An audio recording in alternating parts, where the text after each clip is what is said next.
मैं जानती हूँ बेटा कि तुम्हारी शादी हो चुकी है। मैं ये भी जानती हूँ कि तुम अतुल और माधुरी की बेटी हो।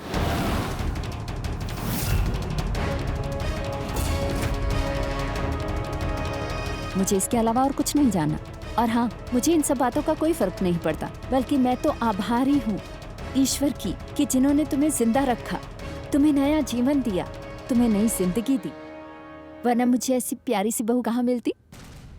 अगर मैं मानूंगी तो ही ऐसा होगा ना, तो ही मैं आपके घर की बहू बनूंगी, लेकिन मैं नहीं मानने वाली हूँ ये। मुझे किसी के बहू नहीं बनना। और ये कंगन क्यों नहीं निकल रहे? अब अनुप्रिया जी, बच्चों की भलाई माँ बाप से बेहतर कौन जानता है। मैं आपसे वादा करती हूँ कि आपकी बेटी को बहुत खुश रखूंगी। मैं आपसे हाथ जोड़कर विनती करती हूँ कि आप ये रिश्ता स्वीकार कर लीजिए।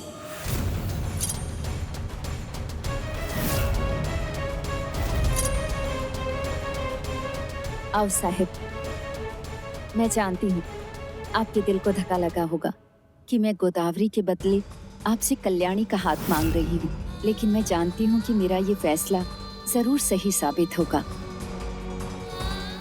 बस कीजिए।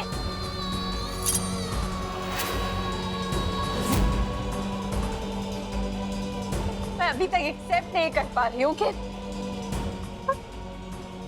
आखिर ये सब चल क्या रहा है, क्या हो रहा है ये सब। कल्याणी, बच्चों की समझ में हर बात नहीं आती, इसीलिए तो घर के बड़े उनके शादी ब्याह के बारे में फैसले करते हैं।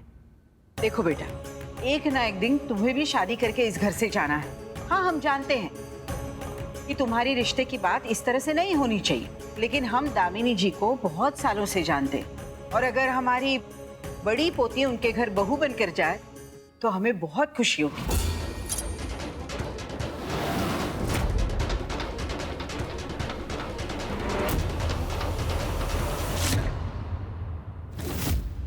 ये आप क्या बोल रही हैं उसे? अरे आप ऐसा सोच भी कैसे सकती हैं? गोदा के बारे में सोचिए।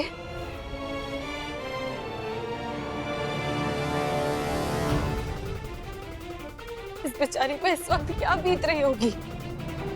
और मेरी फीलिंग, मुझसे कोई पूछेगा आखिर मेरी क्या मर्जी है? देखो, मैं बहुत क्लियरली बोल रही हूँ, मुझे कोई शादी नहीं करनी है, मुझे किसी घर की बहू नहीं बनना है। मैं किसी और की नहीं हो सकती हूँ कि मैं इसे मल्हार जी की।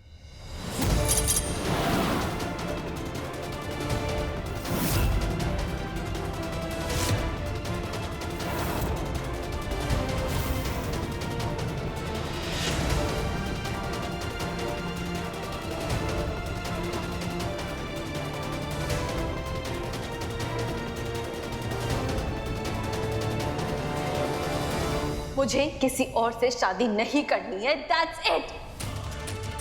मुझे किसी के घर की बहू नहीं बनना है। और ये कंगन नहीं चाहिए मुझे, ये कंगन वगैरह ये निकल नहीं रहे। आई से निकालने में मदद करो मेरी, करो मेरी, आई करो ना मेरी हेल्प। बेटा, आई निकालो ना। कल्याणी बेटा, मेरे आग्रह को जबरदस्ती मत समझो। कोई जोर जबरदस्ती नहीं है। आराम से सोच समझकर फैसला लो। और साहिब, फिलहाल चलती हूँ। आपसे खुशखबरी का इंतजार रहेगा। दिल में बात आई थी सो कहती। आइए। आई, मुझे शादी नहीं करनी है, लेकिन मैं शादी नहीं करूंगी। मैं शादी नहीं करूंगी, नहीं करनी है मुझे शादी। मैं शादी नहीं करूंगी। सर आप बस भी कीजिए सर। सर बस भी कीजिए सर। अरे सर क्या कर रहे हैं सर? अरे ये सब आपको शोभा देता है सर? वैसे भी आपकी तबीयत खराब है सर। सर क्यों कर रहे हैं सब? सर कल्याणी मैडम माई को लेके आ रही है सर। नहीं आएगी पवार, मैंने कहा ना तुझसे, माई नहीं आएगी। अगर उसको आना होता तो अब तक आ गई होती। पीछे काम करने दे मुझे। सर मैं कह रहा हूँ ना वो आएगी सर। आप मेरी बात तो समझिए सर। चली जाओ यहाँ से, मैं तुम्हारी शक्ल भी नहीं देखना चाहती। चली जाओ यहाँ से, चली जाओ यहाँ से। चाची पैसे क्यों बिहेव कर रही हैं? जो कुछ भी हुआ उससे मेरा क्या कसूर है? अब मुझे क्यों दोषी ठहरा रही हैं? मुझे कुछ नहीं पता कल्याणी, चली जाओ यहाँ से। पल्लवी, पल्लवी, गोदावरी ने अपना रूम अंदर से लॉक कर लिया है और किसी से भी बात करने के लिए तैयार नहीं है। क्या? मैं जाके बात करती हूँ। खबरदार, खबरदार अगर मेरी बेटी के पास गई तो, समझी ना? एक तो मेरी बेटी का रिश्ता तोड़ दिया, ऊपर से ये नाटक कर रही हो तुम। हाँ, सब जानती हूँ मैं, सब जानती हूँ। जानबूझकर इतनी बड़ी कविता सुनाई ना तुमने उनके सामने? हाँ, ताकि वो इम्प्रेस हो जाए। अगर मिनिस्टर के बेटे को फंसाना ही था तो पहले बोल देती ना। तो मेरी बेटी को झूठी उम्मीद तो नहीं देती मैं। पल्लविता, ये क्या कह रहे हैं आप? कल्याणी ऐसा कर ही नहीं सकती है। तुम्हें कैसे पता? हाँ, पल्लवी जो कह रही है ना वो बिल्कुल ठीक है। विवेक चाचा, प्लीज मेरी बात का यकीन करिए। चाचा, मुझे शादी नहीं करनी है। इनफैक्ट मुझे शादी ही नहीं करनी है, ना तो विक्रम से ना तो किसी और से। मुझे शादी नहीं करनी मुझे शादी। और ये कंगन,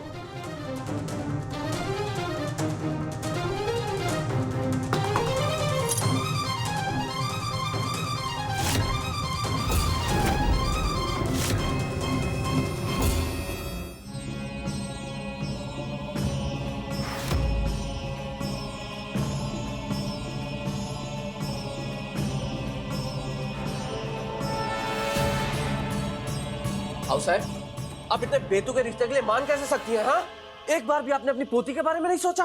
विवेक, आवाज नीचे। दामिनी जी की गाड़ी अभी भी बाहर खड़ी होगी। हम अभी उन्हें छोड़कर अंदर आ रहे हैं।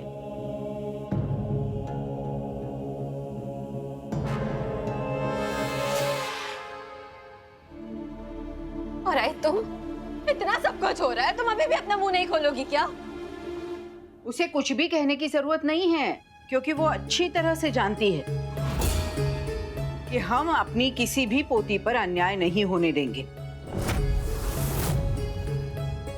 वो ऐसा बेढंगा रिश्ता जोड़ने का सुझाव देगी और हम मान जाएंगे क्या? लेकिन साहब, आप ही ने शादी के लिए हाँ की ना, ये रिश्ता आप ही ने स्वीकारा है। वो इसलिए क्योंकि दामिनी जी यहाँ से जाने के लिए तैयार ही नहीं थी कल्याणी, तो हम भी क्या करें? और हम दामिनी जी को अच्छी तरह से जानते हैं। वो ऐसे ही रौब झाड़ने वाली औरत नहीं है, और हमें ये पूरा विश्वास था कि वो फैसला तुम पर ही छोड़ेगी। देखो कल्याणी, अब तुम्हारे पास समय है, तुम 2-3 दिन सोच लो और फिर मना कर दो। हाँ सर। अरे तुम लोगों ने कैसे सोच लिया कि हम इस रिश्ते को हाँ करेंगे? हाँ? आओ sir, thank you so much आओ साहब।